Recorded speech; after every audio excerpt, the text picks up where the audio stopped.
السلام علیکم ورحمۃ اللہ وبرکاتہ۔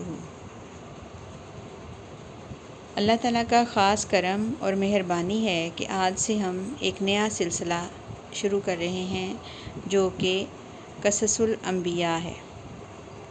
آج کے دور میں اس کی بہت ضرورت اس لیے بھی ہے کہ نئی نسل کو انبیاء کرام علیہم السلام کی زندگی کے ایمان افروز واقعات سنائے جائیں اور انہیں دین سے جوڑا جا سکے۔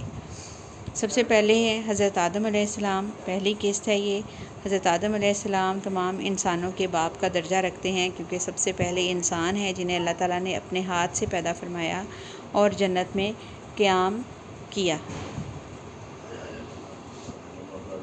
آدم علیہ السلام بنی نوع انسان کے باپ ہیں کیونکہ وہ سب سے پہلے پیدا کیے گئے اور انہیں اس دنیا میں سب سے پہلے بھیجا گیا۔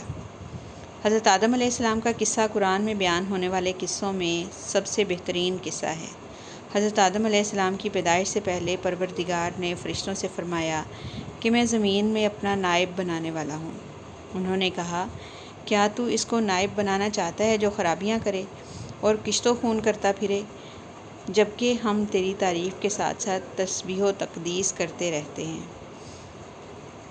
تو بیٹا انہوں نے یہ اللہ تعالیٰ سے کہا فرشتوں نے کہ ہم تو تمہاری تسبیح کرتے رہتے ہیں، تو تمہیں کیا ضرورت پڑی ہے کہ تو ایک نیا نائب بنائے جو کہ زمین میں خون خرابہ کرے، فساد پھیلائے۔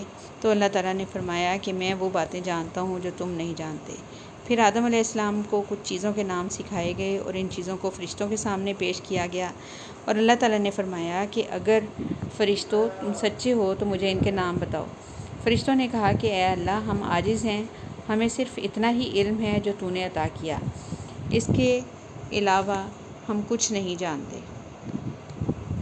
اللہ تبارک و تعالیٰ نے فرمایا، کیا میں نے تم سے نہیں کہا تھا کہ میں زمین و آسمان کی پوشیدہ باتیں جانتا ہوں جو تم ظاہر کرتے ہو، اور جو تم پوشیدہ کرتے ہو وہ سب مجھے معلوم ہے۔ اللہ تعالیٰ نے فرشتوں کو حکم دیا کہ آدم علیہ السلام کو سجدہ کریں، تو سب فرشتے سجدے میں گر پڑے مگر شیطان، اس نے غرور میں آ کر انکار کر دیا اور کافر ہو گیا۔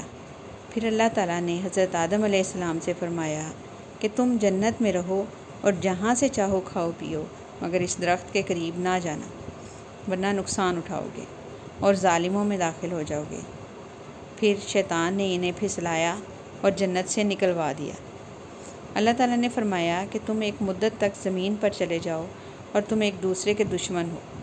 کون کون؟ یعنی انسان اور شیطان۔ آدم علیہ السلام نے اپنے پروردگار سے کچھ کلمات سیکھے اور معافی مانگی تو اللہ نے ان کا قصور معاف کر دیا، بے شک وہ معاف کرنے والا ہے۔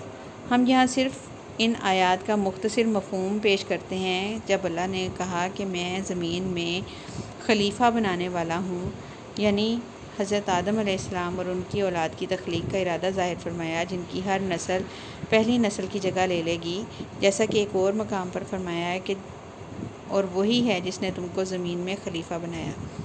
یہ انسان کی تخلیق کا نقطۂ آغاز ہے۔ اس کے بعد ہم اگلی قسط میں حضرت آدم علیہ السلام کی پیدائش اور جنت کی زندگی کے بارے میں معلومات حاصل کریں گے۔ اللہ حافظ۔